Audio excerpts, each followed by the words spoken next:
s'appelle Danny Hudon, il est d'Alma et il vient d'écrire son tout premier livre, un roman fantastique, La soif du pouvoir.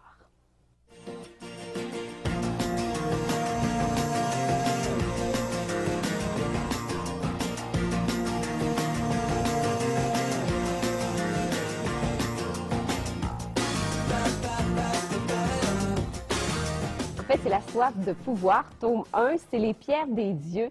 Et c'est quand même particulier son histoire parce qu'à l'âge de 12 ans à peu près, c'est un fan tout d'abord du Seigneur des Anneaux. À l'âge de 12 ans, il a commencé à s'intéresser à ça. Il a fait ça tout le long de son secondaire et il va nous parler bien sûr de cette belle aventure-là parce que ce livre-là, croyez-le ou non, est publié maintenant à plus de 3000 exemplaires aux éditions Ada. C'est quand même pas rien pour un premier livre. Et Danny Hudon est avec nous pour nous raconter cette belle aventure de l'écriture. On le rencontre après la pause.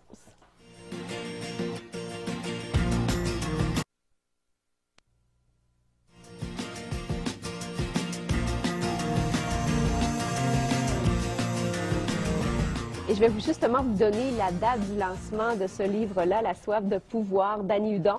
Eh bien, c'est samedi qui vient, 7 mars à 19h à la salle Le Rondin de Saint-Nazaire. Il y a même une soirée dansante, donc il y a 17 ans quand même, il faut faire un lancement de son âge également. Bonjour, Danny. Bonjour. Bienvenue. Merci. Alors, on va parler de ce livre-là. Écoute, c'est ta sœur qui m'a appelé pour justement parler de toi. Et prends bien soin de toi, ta sœur. Oui, elle s'occupe très bien. C'est une affaire de famille, bien sûr. Et tu as eu beaucoup d'encouragement quand même, Danny, toi, pour faire ce livre-là.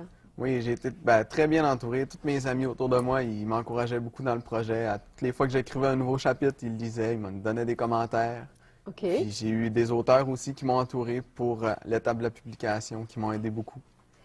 C'est quand même tout un défi. On a 12 ans, on décide d'écrire un livre. On commence par quoi, Danny? On fait quoi quand... On commence par une idée. OK. On a une idée, on la met sur papier. Et toi, l'idée, c'est parce que tu es un lecteur, un grand lecteur au départ? Oui. Est-ce que tu es un passionné de la lecture? J'ai lu beaucoup, j'ai joué à des jeux de rôle. Oui. Par exemple, Donjon Dragon, qui est très connu. Mhm. Puis les idées de scénario sont venues de là. À un moment donné, tu as eu une idée, là. Tu as dit, ben Ouais. moi, là, j'aimerais ça, là, faire un livre, puis partir de cette idée-là. Oui. OK. Et là, quand on a 12 ans, est-ce qu'on va voir notre professeur? On va voir qui pour dire on commence à écrire? J'ai été voir un de mes amis. OK. J'en ai parlé un petit peu, puis j'ai commencé à écrire, tout simplement. J'étais dans ma chambre, toute seule. Quand j'avais du temps libre, j'écrivais. Est-ce que ça te faisait du bien, ça, d'écrire comme ça, d'être dans ta bulle et puis d'aller dans ton univers aussi? Oui, bien c'est sûr, moi, c'est vraiment quelque chose que j'adore. Quand ça fait tomber la pression, je me mets dans mon univers, j'écris.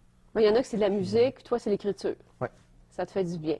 Et tu as travaillé fort, là. Ça n'a pas été fait en quelques mois, ce livre-là. C'est tout le long de ton secondaire. Toi, ça arrive à l'âge de 17 ans, là, mais tout le long de ton secondaire, tu as travaillé là-dessus.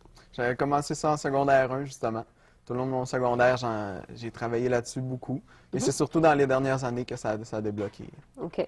Bon, c'est un livre d'à peu près, bon, pas tout à fait 300 pages, 264 pages. Est-ce que tu as réduit? Est-ce qu'on t'a donné des suggestions? Une fois qu'on passe à la maison d'édition, moi, j'ai travaillé avec une correctrice qui m'a aidé, en fait, à améliorer le texte. Elle me revenait avec certains passages qu'elle voulait que je retravaille. Puis avec elle, justement, par exemple, eux, ils vont rien changer tant qu'ils n'ont pas mon accord. Mais c'est sûr, avec elle, on a vraiment fait un beau travail, puis ça l'a amélioré beaucoup. C'est le tome 1, Soif de pouvoir. Évidemment, on va entrer dans ton univers parce que quand on ouvre le livre ici, on peut voir peut-être justement dans le prologue un peu une petite carte qui définit où ça se passe. C'est la carte de la région, oui. La région où ça se passe. Alors, ça se passe où? Dans ton monde, là? Ça se passe à Yakoso. OK. C'est une petite région dans laquelle on retrouve 3 villages. En fait, 2 grandes villes puis un plus petit village. Et ça se passe il y a fort longtemps. Oui, c'est sûr, c'est l'univers fantastique, donc on va retrouver les épées, la magie. Oui. C'est vraiment un univers imaginaire, là. C'est vraiment venu comme ça, là, en lisant probablement des livres aussi. J'ai lu beaucoup des choses comme Le Seigneur des Anneaux que j'adore. Donc, c'est sûr, ça en est un petit peu inspiré. Oui.